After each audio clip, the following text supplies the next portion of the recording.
बिस्मिल्लाहिर्रहमानिर्रहीम। हुज़ूर सल्लल्लाहु अलैहि वसल्लम हर बीवी के पास एक दिन रहते। बाकी अज़वाज मुतहरात अलबत्ता बारी वाली ज़ौजा के पास इकट्ठे हो जाती। एक दफ़ा हज़रत आयशा रज़ी अल्लाह ताला अन्हा की बारी थी, जब हज़रत ज़ैनब इब्ने माजा की रिवायत के मुताबिक बिला इजाज़त उनके हिजरे में दाखिल हुई। आपको मालूम न था हज़रत ज़ैनब मौजूद हैं। अंधेरे में आपने उनकी तरफ हाथ बढ़ाया था कि हज़रत आयशा रज़ी अल्लाह ताला अन्हा बोली, ये ज़ैनब हैं। आपने हाथ खींच लिया। उस पर उन दोनों में तकरार होने लगी और उनकी आवाज़ें बुलंद हो गईं। इधर नमाज खड़ी होने लगी तो हज़रत अबू बकर सिद्दीक़ रज़ी अल्लाह ताला अन्हों ने आपको बुलाया। हज़रत आयशा रज़ी अल्लाह ताला अन्हा बोली, अभी नमाज अदा करने के बाद मेरे वालिद मुझे खूब डांटेंगे। ऐसा ही हुआ। हज़रत अबू बकर ने उन्हें सख्ती से डांटा, तुम हज़रत मोहम्मद सल्लल्लाहु अलैहि वसल्लम के सामने इस तरह बोलती हो। एक बार रसूल अल्लाह सल्लल्लाहु अलैहि वसल्लम हज़रत आयशा के पास आए तो उन्होंने पूछा, आज कहाँ रहे? फरमाया, ए हमीर, उम्मे सलमा के पास था। कहा, उम्मे सलमा से आपका जी नहीं भरता? मुझे बताएं, अगर एक वादी के दो किनारे पर उतरे, एक से घास चरा ली गई हो और दूसरे किनारे पर कोई घास खाने वाला ना आया हो, आप जानवर कहाँ चरना चाहेंगे? फरमाया, जिसका सब्जा चिकना हो गया हो। मैं आपकी दूसरी औरतों की तरह नहीं, मेरे अलावा हर औरत दूसरे मर्द के पास रही। हुजूर सल्लल्लाहु अलैहि वसल्लम मुस्कुरा दिए। शाहरुम मकुकस ने रसूल अल्लाह सल्लल्लाहु अलैहि वसल्लम को एक किप्ती बांदी हादिया की। हज़रत आयशा कहती हैं कि वो हामला हुई तो मुझे परेशानी लग गई। इब्राहिम की विलादत हुई लेकिन मारिया को दूध न आया था। आपने बच्चे के लिए दूध देने वाली भेड़ खरीदी, जिसका दूध पीकर वो मोटा और सुर्ख सफ़ेद हो गया। एक दिन आप इब्राहिम को अपनी गर्दन पर उठाकर लाए और पूछा, आयशा, बच्चे की मुझसे मुशाबहत के बारे में क्या ख्याल है? मैंने सोतापे की वजह से कहा, मुझे तो आपसे कोई मुशाबहत नज़र आती हैं। फरमाया, बच्चे की सेहत के बारे में क्या कहती हो? मैंने कहा, जो भेड़ों का दूध पीता हो वो ऐसे ही हो जाता है। हज़रत आयशा फरमाती हैं, मैं उन औरतों से चिढ़ती थी जो अपना आप रसूल अल्लाह सल्लल्लाहु अलैहि वसल्लम को हिबा कर देती थी। मैं कहती थी, बिला कोई औरत अपने तई हिबा कर सकती है? जब अल्लाह ताला ने ये आयत उतारी, ए नबी, अपनी बीवियों में जिसको चाहें अलग रखें और जिसे चाहें अपने पास रखें और जिसे चाहें अलग करने के बाद वापस बुला लें, इसमें कोई भी हर्ज नहीं। तो मैंने कहा, मुझे लगता है आपका रब आपकी ख्वाहिश पूरी करने में जल्दी करता है।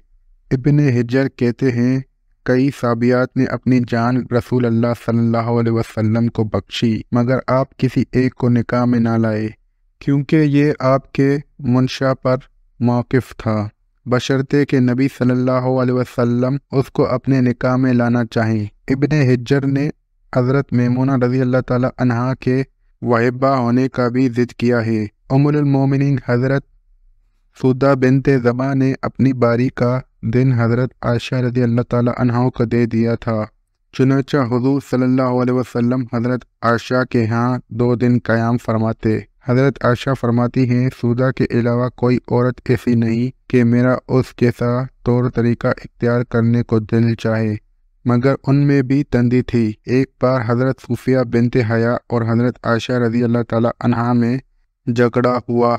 दोनों ने एक दूसरे के बाप को बुरा भला कहा। रसूल अल्लाह सल्लल्लाहु अलैहि वसल्लम ने सुना तो फरमाया, सफ़िया, तुम अबू बकर को गाली दे रही हो। हज़रत उमर रज़ी अल्लाह ताला अन्हु फरमाते हैं, नबी सल्लल्लाहु अलैहि वसल्लम की अज़वाज आपस के रिश्क वरकबात की वजह से आपसे रूठ गईं, तो मैंने उनसे कहा, नबी सल्लल्लाहु अलैहि वसल्लम तुम्हें तलाक दें तो बड़ी उम्मीद है कि उनका रब उन्हें बदले में तुमसे बेहतरीन बीवियां दे दे। तो इसी मज़मून की आयत नाजिल हो गई। एक सफ़र में नबी सल्लल्लाहु अलैहि वसल्लम के साथ जाने के लिए हज़रत आयशा और हज़रत हफ्सा के नाम कुरान निकला।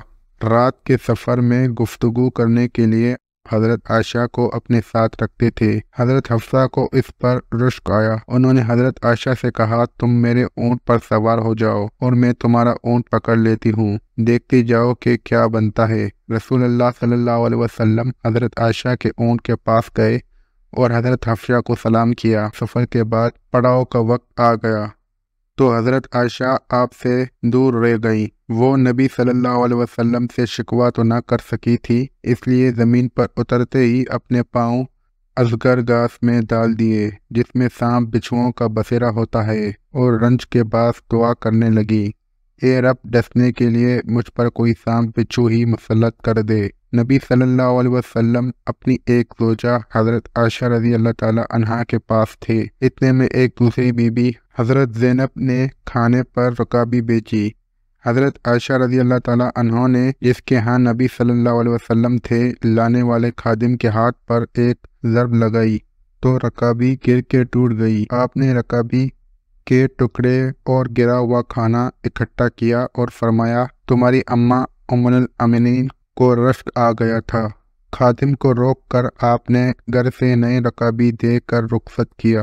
حضرت عائشہ صدیقہ رضی اللہ تعالیٰ عنہا فرماتی ہیں کہ ایک رات سوتے وقت میرا جسم آپ صلی اللہ علیہ وسلم کے جسم سے مل گیا۔ آپ صلی اللہ علیہ وسلم نے فرمایا، عائشہ کیا تم مجھے اس رات رب کی عبادت کی اجازت دیتی ہو؟ میں نے کہا، واللہ مجھے آپ کا قرب پسند ہے، تاہم میں آپ کی خواہش کو ترجیح دیتی ہوں۔ پھر آپ صلی اللہ علیہ وسلم نے قیام کیا اور رو رو کر قرآن پاک کی تلاوت کی، حتیٰ کہ آپ کے کندھے مبارک بھیگ گئے۔ پھر آپ صلی اللہ علیہ وسلم بیٹھ کر تلاوت کرتے رہے، حتیٰ کہ آپ کے پہلو آنسوؤں سے تر ہو گئے۔ پھر لیٹ کر تلاوت کی اور روتے رہے، حتیٰ کہ زمین تر ہو گئی۔ آپ صلی اللہ علیہ وسلم کے پاس جب حضرت بلال رضی اللہ تعالیٰ عنہ آئے تو انہوں نے کہا، یا رسول اللہ صلی اللہ علیہ وسلم، میرے والدین آپ پر قربان، کیا اللہ تعالیٰ نے آپ کے آئندہ اور گزشتہ کے تمام گناہ معاف نہیں کر دیے؟ فرمایا، بلال، پھر میں شکر گزار بندہ نہ بنوں؟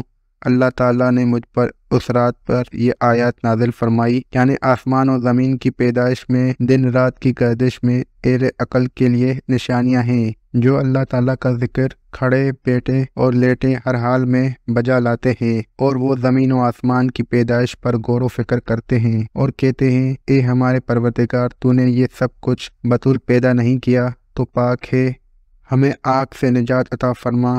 اللہ پاک ہمیں دین کی سمجھ نصیب فرما اور ہمارا خاتمہ ایمان پر فرمائے، آمین۔ ناظرین، کمنٹ باکس میں ایک بار صلی اللہ علیہ وسلم ضرور ٹائپ کریں۔